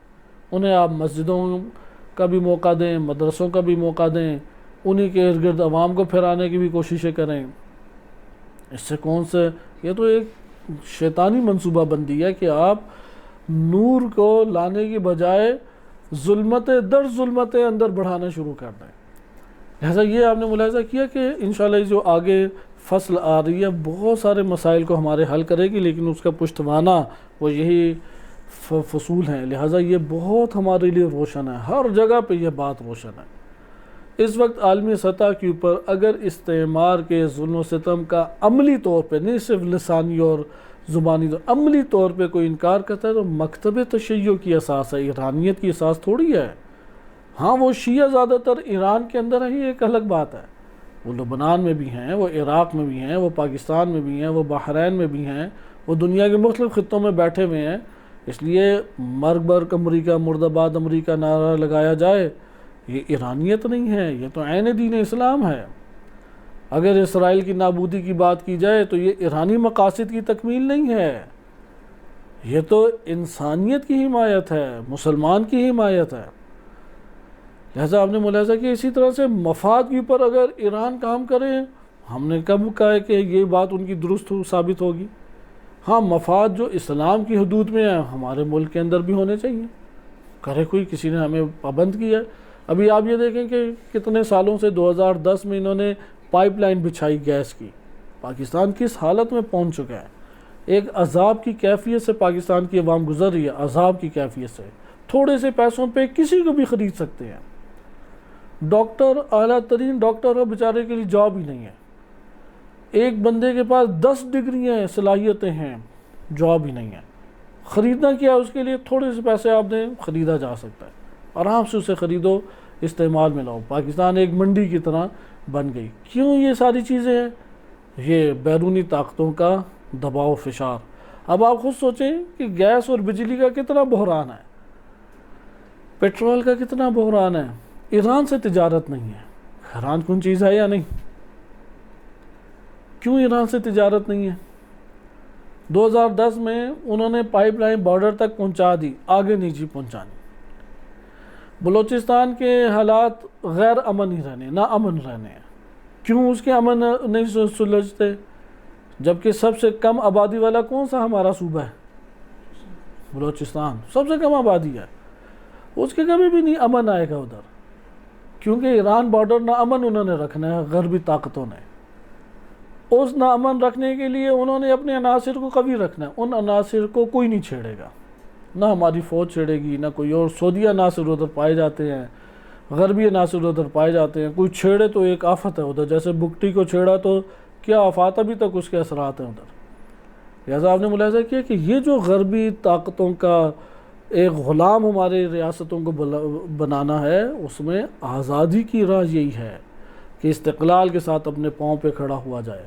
لہٰذا یہ ہمارے تقاضا ہے، یہ ہمیں دین اہل بیت علیہ السلام سکھاتا ہے۔ دین اہل بیت علیہ السلام نے کسی کا مال غصب کرنا، مثلا آپ دیکھیں پاکستان میں حکومت کے خلاف کیا شیعہ مظاہرے نہیں ہوتے؟ ایک عرصے سے ہو رہے ہیں۔ یہ خان صاحب کا ایک مظاہرہ ہوا حکومت کے خلاف، کیا انہوں نے کام کیا؟ لوگوں کی املاک کو نقصان پہنچایا، دکانوں کو جلایا۔ ایک بیچارے غریب کی ایک دکان جو اس کا کل اثاثہ تھی زندگی بسر کرنے کا، وہ انہوں نے جلا دی، گاڑیاں انہوں نے جلائی، بندوں کو انہوں نے مارا۔ شیعہ احتجاج کبھی آج تک ایسا ہوا ہے؟ ایک آپ بتائیں گاڑی کبھی جلی ہو، ایک شیشہ کبھی ٹوٹا ہو، ایک بندے کو کبھی مارا ہو؟ کوئی ایسا احتجاج نہیں ہے، کیونکہ ملک کے دفاع اور ملک کی تعمیر کے لیے احتجاج ہے، نہ کہ ملک کے فساد اور ملک کی تباہی کے لیے۔ لہٰذا ولایت فقیہ کسی ملک کی دوسرے ملک میں حاکمیت کی کوششوں کا نام نہیں ہے، یہ غلط ایک پروپیگنڈا ہے، غلط ایک تصور ہے، غلط جو بھی یہ بات بیان کرتا ہے غلط ہے۔ جتنا اپنے آپ کو محکم کر کے بات بیان کرے وہ غلط ہے، کیونکہ عملاً ایسا نہیں۔ اگر کہیں پہ وہ شواہد لے کے بھی آتا ہے، وہ شواہد سازشی شواہد ہیں، نہ کہ وہ رہبریت کی طرف سے ہیں، نہ کہ وہ رہبر معظم کی جانب سے اس طرح کی کوئی کوششیں ہیں۔ اس لیے خود یہ لبیک انسانی نفس کہتا ہے ولایت فقیہ کے نظریے کو۔ جیسا یہ جو ولایت فقیہ کے نظریے کو خود سے لبیک کہنا ہے، عدل کی حکومت کی خواہش ہے، امن و امان اور قانون الہی کی اجارہ داری اس کی کوششیں کی خواہش ہے۔ لہذا یہ نقطہ آپ نے ملاحظہ کیا، اس لیے اس میں پہلے بات یہ بیان کرتے ہیں کہ ضرورت وہی ہمارے لیے لازم ہے، کیونکہ اللہ سے ڈائریکٹ نہیں لے سکتے، اور اپنے نفع انسان حاصل نہیں کر سکتا، کبھی بھی نہیں حاصل کر سکتا۔ آپ جتنا ذہین، فطین، چلاک اور جتنے اور صلاحیتوں کا مالک لے آئیں اور اس کو پاکستان میں حاکم لا کے بٹھا دیں، آپ دیکھیں پاکستان کو سب سے خراب اسی نے کیا۔ پاکستان میں تو فوج کے جو ہیں بڑے بڑے تمغہ دار، انہوں نے بھی آ کے حکومت کی، جو دیگر ہیں سیاسی حوالے سے بڑے بڑے دعوے دار، انہوں نے بھی آ کے حکومت کی، جو مذہبی رنگ رکھتے تھے ان جرنیلوں نے بھی آ کے حکومت کی۔ آج دیکھیں سبھی کے حوالے سے داغدار پائے جاتے ہیں، پاکستان کو کہاں تک پہنچا دیا۔ جنہوں نے پاکستان کی دفاع کے لیے ایٹم بم بنایا، کہاں پہ ان کو بیچاروں کو ذلیل و رسوا کر کے انہوں نے کیا ان کا حال کیا۔ لہٰذا یہاں سے ہمیں یہ معلوم ہوتا ہے کہ انسان اپنے سارے ذاتی طور پہ نفع اور فوائد کو اخذ نہیں کر سکتا۔ بالفاظ دیگر ہاتھ کو اگر دماغ کا نام دے دیں تو یہ خطا ہے۔ لہٰذا بعض ادارے ہوتے ہیں کہ انہوں نے اعمال کرنا ہے، عمل انجام دینا ہے، یعنی ان کا کام ہے کہ قدم بڑھائیں، لیکن اوپر سے جو ان کے اندر حکم جاری ہوگا وہ ان کا کام نہیں ہے کہ خود حکم جاری کریں۔ لہٰذا کسی بھی جگہ پر جو عملیہ ہے، جو منفذہ ہے، نافذ کرنے والا ادارہ ہے، وہ حاکم ہو کے بیٹھ جائے، وہ حتماً تباہ ہو کے رہے گی جگہ، حتماً و حتماً، کیونکہ دماغ کا کام سوچنا ہوتا ہے، وہ سوچ کے پھر آگے منتقل کرتی ہے، اور دماغ کو اگر آپ ہر لحاظ سے آزاد قرار دے دیں، وہ اپنے نفس کے تابع ہو جائے گی، وہ شیاطین کے تابع ہو جائے گی، غلط تجزیہ تحلیل کرے گی۔ لہذا حقیقی تجزیہ تحلیل خدا اور اس کے رسول اور امام علیہ السلام کی نورانیت سے ہے۔ یہ انہوں نے پہلا نقطہ اس میں ذکر کیا کہ ضرورت وحی اور نبوت، ایک طرف سے اس کی ضرورت ہے، دوسری طرف سے اس کے پیغام کی معرفت بھی ضرورت ہے، ہم یہ پیغام لیں، یہ پہلی چیز ہوگی۔ دوسری طرف اب جب نبی قانون لے کے آئے گا، وہ قابل عمل ہونا چاہیے یا نہیں؟ یہ بہت ابھارنے کی ضرورت ہے آج ہمیں معاشرے میں۔ بھائی وہ قانون کیوں آیا؟ مثلا ہمارے ہاں مکتب میں یہ تعلیمات ہیں کہ اگر امام نہ ہو تو زمین کیا ہو جائے گی؟ تباہ برباد ہو جائے گی نا۔ اسی طریقے سے ہم عقلی اور نقلی دونوں دلیلوں سے قائل ہیں کہ امام کا ہونا کیا ہے؟ لازم ہے۔ اہل سنت امام کے ہونے کے قائل ہیں کہ حتماً و حتماً ہونا چاہیے، لیکن نقل کی وجہ سے کم ہے اہل سنت جو عقل کی وجہ سے مانتے ہیں، لیکن دونوں قائل ہیں ہونا چاہیے۔ یہ شیخ مفید رحمۃ اللہ علیہ نے، چونکہ اس دور میں مناظرے کی فضا زیادہ تھی، بیان کیا کہ ٹھیک ہے دونوں ہی ہم مانتے ہیں کہ امام ہونا چاہیے۔ ہمارا تو امام ہے امام مہدی علیہ السلام غیبت میں، وہ غیبت کی پر اعتراض کر رہے تھے کہ یہ کیسا امام ہے جو غیبت میں، اور امامت کیسے انجام دے گا، اور امامت تو مسلمانوں کی امور کی تدبیر ہے، اور وہ تدبیر انجام پائے گی تو امامت ہے، تو غیبت میں کون سا امام ہوتا ہے؟ تو انہوں نے کہا کہ میں اس کا جواب تو بعد میں دیتا ہوں، تم یہ بتاؤ ہمارا امام تو ہے لیکن ہے غائب، تمہارا امام کہاں پہ ہے؟ تم تو بدون امام زندگی بسر کرو، کون ہے تمہارا امام؟ یہی تو مشرف نے آگے کہا کہ میں ہوں نا تمہارا امام، کیوں نہیں میری اطاعت کرتے؟ جو تو کہتے ہیں کہ میں حاکم ولی امر ہے، اہل سنت تو امیر المومنین کہتے ہیں میں ہوں نا امیر المومنین، تو کیوں میری اطاعت نہیں کر رہے؟ یہی بات خان صاحب کہتے ہیں کہ یار میں ہوں نا امیر المومنین، تو فوج کو کہتے ہیں میرے ساتھ چلو، فوج کہتے ہیں نہیں میں امیر المومنین ہوں۔ پاکستان میں تو شخص کی بجائے ادارے بھی دعوے دار ہیں نا کہ ہم امیر المومنین ہیں، ہم امام مہدی علیہ السلام کا لشکر ہیں، ہم عالم اسلام کے اندر سارے امور انجام دینے والے ہیں۔ ادھر تو اس طرح سے باتیں چلتی ہیں۔ تو یہی شیخ مفید نے کہا کہ اگر تم یہ کہتے ہو کہ کہاں پہ امامت کا اتنا فلسفہ بیان کرتے ہو، تو کہاں ہے تمہارا امام؟ تمہارا تو امام ہی نہیں ہے۔ ابھی بھی اہل سنت کا کوئی ایک امام ہے؟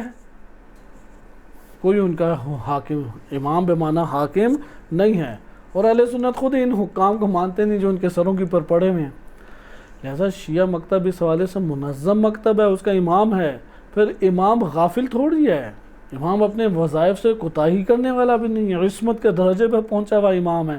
لہذا اس نے امامت کے امور کو چلانے کے لیے ایک نظام امت کو دیا ہے، وہ نظام چل رہا ہے۔ اس نظام کا نام ولایت فقیہ ہے۔ ایرانیت کا نام ولایت فقیہ نہیں ہے، عراقیت کا نام ولایت فقیہ نہیں ہے، عرب کا نام ولایت فقیہ نہیں ہے۔ ولایت فقیہ ایک نظریے کا نام ہے، آئیڈیالوجی کا نام ہے۔ اب یہ جب بات ثابت ہوگی، آئے اگلا پوائنٹ، دوسرا پوائنٹ انہوں نے یہ ذکر کیا ہے، ولی امر کو اور مسلمانوں کے اوپر جو سربراہ ہے اس کا انتخاب وہ اللہ کی ذمہ داری ہے، بندوں کی ذمہ داری نہیں ہے۔ اس ٹائم اس کے اوپر زیادہ گفتگو نہیں کرتے، شبہات کے جوابات میں اسے دوبارہ لے کے آئیں گے، کیونکہ سابقاً اس کو ہم تفصیلی پڑھ چکے ہیں کہ بندے نہیں انتخاب کر سکتے یہ ہمارا حاکم ہو۔ ایسا سلسلہ بنائیں کہ وہ ثابت ہو کہ یہ اللہ سبحانہ وتعالیٰ کی طرف سے حاکم ہے۔ ایک بالواسطہ ہوتا ہے، ایک بدون واسطہ ہے۔ مثلا نبی صلی اللہ علیہ وسلم بدون واسطہ حاکم بنے، اللہ سبحانہ وتعالیٰ نے خود سے اللہ تعالیٰ نے مقرر کیا، لیکن امام علی علیہ السلام وہ بدون واسطہ ہیں یا بالواسطہ حاکم ہیں؟ واسطہ نبی صلی اللہ علیہ وسلم ہے، ان کے واسطے سے حاکم ہے، لیکن مالک اشتر وہ کس کے بدون واسطہ ہیں یا واسطے سے ہیں؟ واسطے سے ہیں، وہ امام علی علیہ السلام ہے۔ اسی طرح آج جو باشرائط علماء دین اپنا وظیفہ انجام دینے کے لیے آئے، یہ بدون واسطہ ہیں یا بالواسطہ ہیں؟ بالواسطہ ہیں، لیکن کون ہے واسطہ؟ امام زمان عجل اللہ تعالی فرجہ شریف۔ اس لیے انہوں نے ذکر کیا لوگوں کا اختیار چناؤ میں نہیں ہے، لوگوں کا اختیار قبولیت یا رد میں ہے۔ لوگ نہیں کہہ سکتے اس کو حاکم بناؤ، جو حاکم اللہ کی طرف سے ہے اسے قبول کریں نہ کریں یہ لوگوں کو اختیار ہے۔ لہذا ووٹ وہی بیعت کی ایک شکل ہے، ووٹ دے کے آپ اپنی رضایت بتاتے ہیں کہ میں اس کے ساتھ ہوں، اور ووٹ نہ دے کے اپنے آپ مخالفت بتاتے ہیں، عدم موافقت بتاتے ہیں کہ میں اس کو قبول نہیں کرتا۔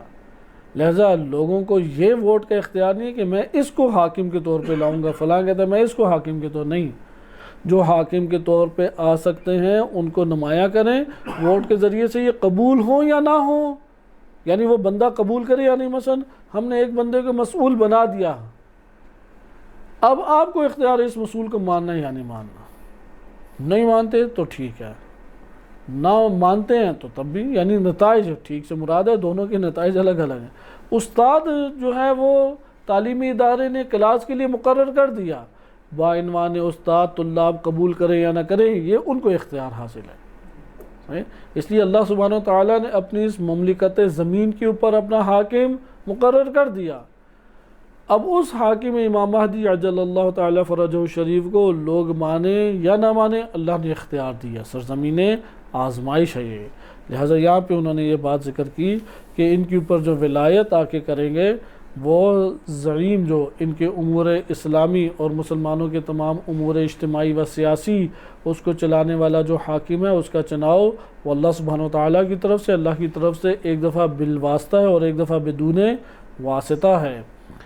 اور یہاں پہ وکالت نہیں ہے، ولایت ہے، اس کو ہم سابقاً پڑھ چکے ہیں۔ تیسرا معنی جو اس حدیث سے، حدیث معلل یعنی جو تعلیل بیان کرنے والی حدیث ہے فضل بن شازان رضی اللہ عنہ کی، اس سے تیسرا نقطہ یہ نکلتا ہے کہ ولایت فقیہ، ولایت امر، مسلمانوں کے سیاسی و اجتماعی امور اور ان کی تدبیر وہ عقائدی رنگ بھی رکھتی ہے اور فقہی رنگ بھی رکھتی ہے، ہر دو رنگ رکھتی ہے۔ عقائدی بھی ہے اس کی جہت اور فقہی جہت بھی ہے۔ عقائدی جہت کیا ہے وہ ہم پڑھ چکے ہیں کہ اللہ تعالیٰ نے مسلمانوں پہ قرار دیا۔ اللہ تعالیٰ راضی نہیں ہے کہ تم خود سے جو مرضی انتخاب کر کے آؤ، یا کوئی ادارہ ہے وہ خود ہی حاکم بن کے بیٹھ جائے، یا کوئی ایک بندہ ہے لشکر کشی کرے اور اوپر آ کے اپنے آپ کو امیر المومنین کہنے لگ جائے۔ قطعاً یہ اللہ تعالیٰ کے قبول نہیں ہے، اس لیے اللہ نے اپنا حاکم قرار دیا اپنی رعایا اور اپنی عباد کے اوپر اور اس مملکت کے اوپر۔ لہٰذا یہ عقائدی پہلو ہو گیا۔ لیکن صبغہ فقہی، رنگ فقہی کیا ہے؟ رنگ فقہی یہ ہے کہ لوگوں کو اس حاکم کو قبول کرنا یا نہ کرنا اس کا اختیار حاصل ہے، اور اگر کریں گے تو خدا کی طرف سے اطاعت ہے، اور اگر نہیں کریں گے تو پھر کیا ہوگا؟ اللہ سبحانہ و تعالیٰ کی طرف سے عقاب ہے۔ لہذا حلال حرام کے دائرے میں یہ بات آ جائے گی، اطاعت لازم ہے اس کی۔ چوتھا نقطہ جو ادھر انہوں نے ذکر کیا ہے کہ سب سے پہلا رتبہ حاکمیت کا وہ معصوم ہستیوں کو ہے، اور اگر اس لیے لیکن یہ نہ سمجھا جاتا ان معصوم ہستیوں کے ساتھ مختص ہے، اس کے بعد کسی کو نہیں مل سکتا۔ اگر یہ مختص ہوتا تو مالک اشتر جو غیر معصوم ہے ان کو والی نہ بنایا جاتا، عبداللہ ابن عباس رضی اللہ عنہ بصرہ کے والی نہ بنائے جاتے، عثمان بن حنیف وہ والی نہ بنائے جاتے، سہل بن حنیف والی نہ بنائے جاتے، یہ سارے کے سارے حاکم بنے لیکن غیر معصوم ہیں۔ لہذا بلا شک و شبہ حکومت کا پہلا یہ جو درجہ ہے کس کے ساتھ مختص ہے؟ معصوم کے ساتھ۔ لیکن معصوم کے علاوہ کسی کو نہیں مل سکتا، ایسا قطعاً نہیں ہے، یعنی تشکیکی ہے۔ سب سے پہلے کس کا حق ہے؟ یہ معصوم ہستی کا۔ اگر معصوم ہستی فقط نبی ہے تو نبی امام ہے۔ اگر نبوت کی ضرورت ختم ہو گئی اور رسالت کی ضرورت ختم ہوگی کیونکہ اختتام و اتمام تک پہنچ گیا، تو اب یہ ضرورت تو باقی رہے گی نا مسلمانوں کی تدبیر کی جائے۔ اس ٹائم یہ والا مسئلہ اس قدر گھمبیر ہے، اہل سنت میں مختلف مفکرین اٹھے ہیں، جیسا کہ غامدی ہے، غالباً ابو کلام آزاد کا بھی اسی طرح سے نظریہ ہے۔ وہ کہتے ہیں کہ اسلام نے مسلمانوں کو کسی قسم کا طرز حکومت نہیں دیا، وہ جو مرضی طرز حکومت کا چناؤ کر لیں اور جس مرضی شرائط کے مطابق حاکم لیں، بس یہ چند امور چلنے چاہیے، وہ قرآن نے ذکر کرنے ہیں، مثلا روزہ ہو، نماز ہو، چند امور چلیں، اس کے علاوہ کچھ نہیں چلنا چاہیے۔ غامدی کا یہ نظریہ بڑا اچھا لگتا ہے جمہوری افراد کو، جو غربی جمہوری وہ ہیں افراد، یا ان کو بھی بڑا اچھا لگتا ہے کہ جو لا قانونیت کے عادی ہیں، کسی قانون کے تابع نہیں، اپنے آپ کو ہی سارا قانون سمجھتے ہیں، جیسے ہمارے پاکستان کے کئی یا ہر ملک میں اس طرح کے چودھری ہوتے ہیں ادارے، وہ لا قانون اداروں کو یہ بات بڑی اچھی لگتی ہے۔ یہی تفکر کسی نہ کسی طور پہ مکتب تشیع میں بھی ہے، لیکن امامت کے امام زمان عجل اللہ تعالیٰ فرجہ شریف کے بعد، اور دشمن اسی کو رواج بھی دینا چاہتا ہے، کہتے ہیں کوئی حکومت نہیں ہے، کوئی حاکم نہیں بیان کیا، کسی حکومت اور حاکم کی ضرورت نہیں ہے۔ لہذا آپ نے یہ ملاحظہ کیا کہ یہاں پہ اس بات کا تاکید ہے، اس بات کی کہ رہبران معصوم وہ سب سے پہلے یہ حق اور رتبہ رکھتے ہیں، سب سے پہلے حق اور رتبہ۔ دوسرا جو حق اور رتبہ ملتا ہے وہ اس کے بعد انہی مسلمانوں کے یا انسانوں کے مسالے اور ان کے نفاجات کو حاصل کرنے کے لیے جو افراد علماء دین شمار ہوتے ہیں لیکن باشرائط 5واں نقطہ انہوں نے یہ ذکر کیا کہ حاکم کا چناؤ جو ہے نا وہ عقلی اور تجربی بنیادوں پہ کبھی نہیں ہو سکتا۔ جتنا بھی تجربہ انسانی معاشرے حاصل کر لیں، جتنی بھی عقل عقلا آ کے لڑانے بیٹھ جائیں، وہ اپنے طور پہ حاکم لے کے آئیں گے تو فساد کوئی بس برپا کریں گے۔ ضروری ہے کہ حاکم وہ اللہ سبحانہ و تعالیٰ کی جانب سے بالفاظ دیگر، کہ ہم 3 دلیلوں سے یہ بات پڑھ چکے ہیں، دلیل عقلی محض، دلیل ملفق، دلیل تلفیقی جو ہمارے پاس ہے، دلیل تلفیقی اور دلیل عقلی محض، ان 3 دلیلوں سے پڑھ چکے ہیں کہ والی کا ہونا ضروری ہے، حاکم کا ہونا ضروری ہے، اور اس کا نصب کرنا وہ اللہ تعالیٰ کی جانب سے ہو۔ اور دوسری چیز ضروری ہے کہ اس والی اور حاکم کی اطاعت ہونی چاہیے، معاشرے کے اندر اطاعت ہونی چاہیے۔ یہی نظریہ امامت بھی ہے کہ اگر وہ والی اللہ تعالیٰ کی جانب سے نہ ہو تو پھر تو اسلامی نظریہ نہ ہوا، اور اگر وہ صاحب اطاعت نہ ہو تو اس کو آ کے آپ نے لا کے کیا کرنا ہے، کوئی اس کا نتیجہ نہیں نکلتا۔ 14واں نقطہ یہ ہمارا 13واں اس کے اوپر ختم ہوا۔ 14واں نقطہ تھوڑا سا دیکھ لیں، بقیہ انشاءاللہ تعالی اگلے درس میں ہم پڑھیں گے۔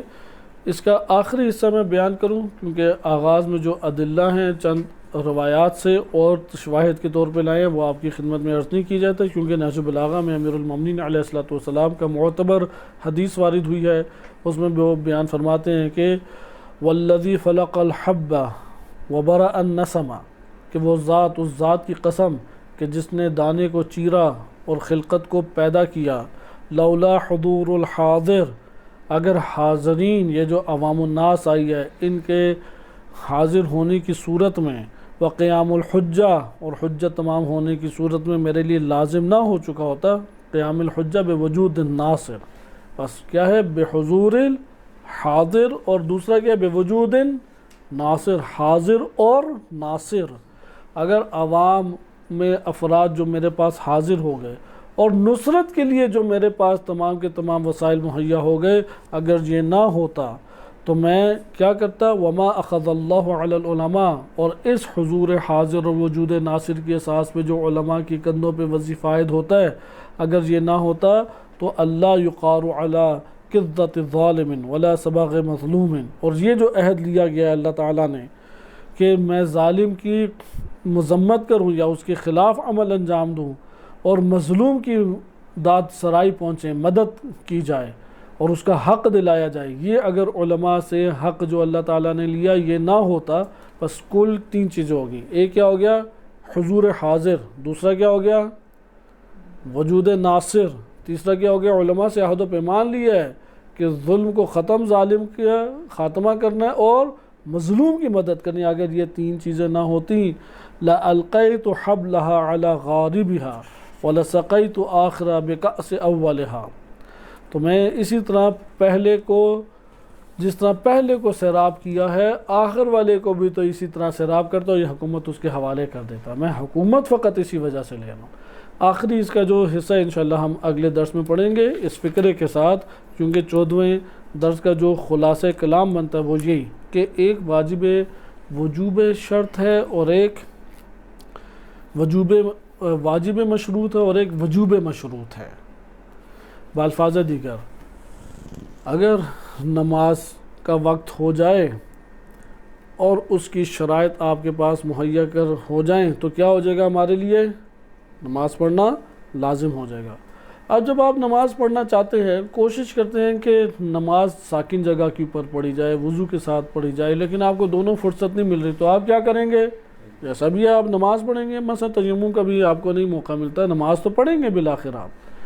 کہتے ہیں اسی طریقے سے علماء کے اوپر یہ لازم و واجب ہے شرعاً، تمام کے تمام علماء کے لیے لازم ہے کہ وہ اللہ سبحانہ و تعالیٰ کی حمایت کریں، اس کی اطاعت کریں، اور اس حمایت اور اطاعت کا تقاضا یہ ہے کہ اللہ کے قوانین کو برپا کرنے کی کوشش کریں، اور قانون بدون حکومت نہیں ہوتا، اس لیے حکومت اسلامی کی تشکیل کی کوشش کریں، علماء پر واجب ہے۔ لیکن یہ وجوب انجام کب پائے گا، مثلا نماز سب پر واجب ہے یا نہیں، نماز سب پر واجب، آپ سے کہیں گے آقا ابھی یہ جو بچہ ہے یہ کیوں نہیں نماز پڑھ رہا، آپ کہیں گے واجب تو سب پر ہے، چاہے وہ ابھی چھوٹا بچہ شیر کھا رہا ہے یا دیگر، لیکن ابھی شرائط مہیا نہیں ہوئی، بلو بالغ نہیں ہے، عاقل نہیں ہے یہ ابھی، یہ اس وجہ سے واجب نہیں، یعنی وہ شرائط نہیں ہے، واجب ایک مطلق ہے، لیکن اس مطلق واجب کو جب انجام دینا چاہیں تو کیا آپ کو چاہیے؟ شرائط۔ ادھر بھی اسی طرح ہے، حکومت اسلامی کا واجب ہے کہ وہ برپا ہو، قیام حکومت الہی کا واجب ہے کہ قائم ہو وہ، لیکن اس قائم کی شرائط، اس واجب کی کیا ہیں؟ شرائط ہیں۔ ان شرائط میں کیا ہے؟ حضور حاضر، اکثریتی عوام آپ کے ہمراہ ہو جائے، ڈکٹیٹرشپ نہیں ہے ہمارے ہاں، مکتب تشیع ایسی لشکر کشی کی قائل نہیں ہے جیسے اہل سنت میں ہے کہ ایک لشکر بنایا جائے، وہ ٹوٹ پڑے، قبضہ کرے اسلام آباد میں، آگے حاکم بنے اور سارے مدارس والے کہہ دیں گے یہ امیر المومنین۔ ویسے مکتب تشیع میں کوئی گنجائش نہیں ہے۔ مکتب تشیع میں فکر کی اساس پہ، اپنے خود خواہش ارادے کی اساس کے اوپر وہ آئے اور ساتھ دے، اس لیے حاضر ہو اول۔ نمبر 2، نصرت کرے، وسائل مہیا کرے، مثلا قربانی کے لیے آمادہ ہو، اپنے موقف کو بیان کرنے کے لیے آمادہ ہو، فکر سازی کے لیے آمادہ ہو، وہ یہ کام اکثریتی افراد جو ہے وہ ناصر بن جائے۔ اب تیسرے مرحلے میں کیا ہو جائے گا؟ ان دو کے جب ضرورت، یہ دو آپس میں جڑ جائیں، حکومت ہاتھ میں، اس الہی حاکم کے ہاتھ میں حکومت آ جائے گی۔ اگر یہ حاضر نہ ہو تو پھر کیا کریں علماء؟ خاموش ہو کے بیٹھ جائیں؟ نہیں، یہاں پہ وہ اپنا واجب قرار دے، شرط مہیا ہوگی ٹھیک، نہیں مہیا ہوتی تو ہم اللہ کی بارگاہ میں کہہ سکتے ہیں میرے اوپر جو لازم تھا وہ تو میں نے کیا، میرے اوپر لازم تھا کہ قیام حکومت الہی، اس کا تفکر میں لوگوں کے درمیان پیدا کروں، میں لوگوں تک یہ پیغام الہی پہنچاؤں، میں نبوت، رسالت اور امامت سے وابستہ کروں، ان کے اعتقادات کو نورانی کروں، وہ میں نے یہ کام انجام دیا ہے۔ اگر اسے آگے بڑھ کے شرائط مہیا نہیں ہوتی تو میرا وظیفہ اس حد تک تھا۔ پھر بقیہ جب بھی شرائط مہیا ہوں گی آگے بڑھ کے یہ مہیا حکومت الہی ہو سکتی ہے۔ حکومت الہی دہشت گردی کے ذریعے سے، کسی دوسرے ملک کے تسلط کے ذریعے سے، ان چیزوں سے کبھی بھی حکومت الہی برپا نہیں ہوتی۔ اگر ہو بھی جائے تو مکتب تشیع کے لیے قابل قبول نہیں ہے۔ مکتب تشیع کے لیے قابل قبول کب ہے؟